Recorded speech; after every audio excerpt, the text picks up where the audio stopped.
most like people think of cooking as here's a traditional dish, learn how to master this dish, which I guess is probably part of your upbringing and the process. But where you guys go with it is a whole other thing, man. It's like, just like what you're describing now with the almond gelatin. I mean, you know, I don't think even people that really know how to cook ever even envision things like this.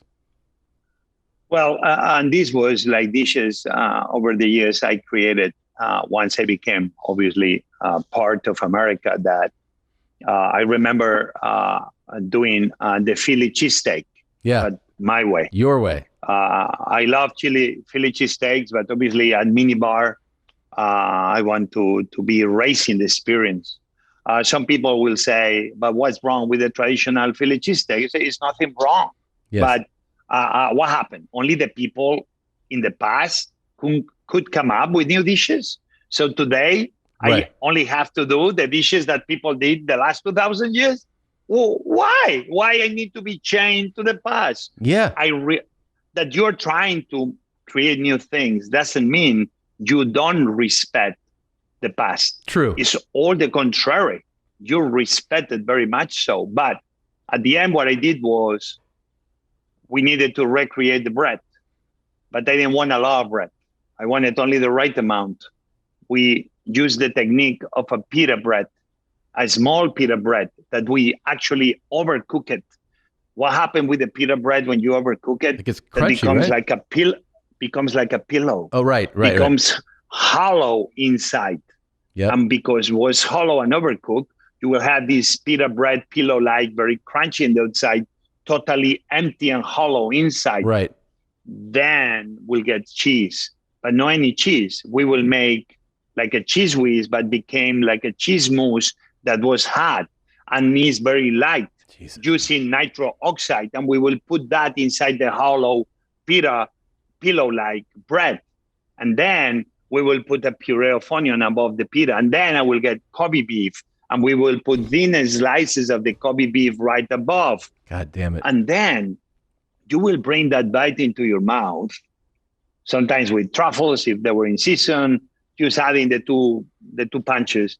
And when you bring that piece of the bread with the cheese inside, with amazing onion puree, with amazing Kobe beef, and you'll put it into your mouth, and everything will be light, but every bite will be full of flavor. All of a sudden, I was not trying to say, I don't like the traditional. I like the traditional very much. Yes. But as a creative chef, I was saying, can we bring another layer Yes. to that traditional dish? That was one of the creations. At the end, I remember the newspaper in Philadelphia, they requested that my green card and citizenship be revoked. I think somebody even wrote an editorial about it. Jesus. By the way, and I'm going to leave it there. You describing that Philly cheesesteak that you made, and I don't think you were trying to, but I felt like you were seducing me. Like I really was. Tom, Yeah. behind you is 3 little letters that says YMH, Yes. which I thought it means young man hungry. So if you're hungry, I'm trying to feed you Please. through the airwaves. Listen, if you invite me, I'm coming to your house, man. Okay? Just know that. I mean, why are we doing this through Zoom? Why are we not doing it in person, man? Hey, look. I mean, really? I've got a lot of miles, bro. I will get on a plane. You know, I used to live in DC. I had 2 experiences of living there. I interned at America's Most Wanted, which shot on Wisconsin Avenue. And so my uncle and aunt had a home in Georgetown, which was amazing. And so I'm a college kid living in Georgetown. Then I graduate and they hired me, and I call up my uncle and aunt and they were like, no, you already lived here. So then I moved to College Park and I commuted there for a while. Yeah. So, I met somebody that worked American Most Wanted, Phil Lerman. I don't know if he still was with you when. I don't know. He worked many years there as one of the producers. Yeah. It was a great gig. You know, you're talking about reinventing, or reimagining some of these dishes. I remember vividly, and I didn't look this up. It's in my head, and you stuck it in my head now every time I have it, because I think I saw you in an interview a few years back on 60 Minutes.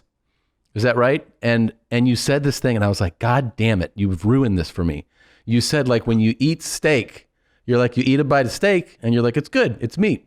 And then the next bite, it's like the same thing. And then you keep eating it and you're like, that's like 50 bites of the same thing. And I'm like, yeah. And now every time I eat steak, I'm like, fuck, Jose Andres is my head telling me I'm eating the same bite. And you're like, mix it up, like try different things. Like, and that's what like part of the philosophy at the bazaar, I think, was like, make it an experience, and like the explosion of wrapping something in something else. And you're like, more's going on than just a salty, meaty bite.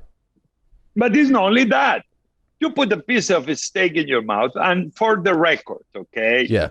I love steak. Great. Yeah, of course. But I make sure that every bite counts. Yeah. If I can eat different cows and different oxes and different parts of the animal. Yes. Don't tell me that's not much more fun than use, hey, another ribeye. Right. Another T-bone. Give me a break. Yeah. The animal has many different parts that should be enjoyed. Yeah. But even worse, when you put a big steak in your plate and you put one piece, and the first 10 seconds, all the juices are going to your mouth, your tongue, your nostrils. You are like, this is so good. But then what happens?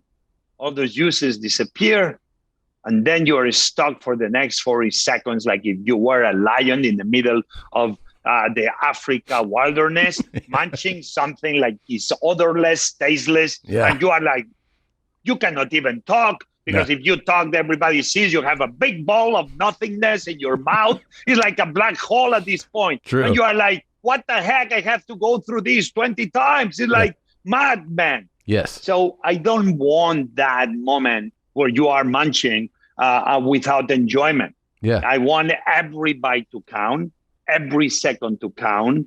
And at the end of the day, that's what you're a chef. You're trying to bring the best possible experience to every one of the people that decide to put in you the responsibility to bring them the best experience.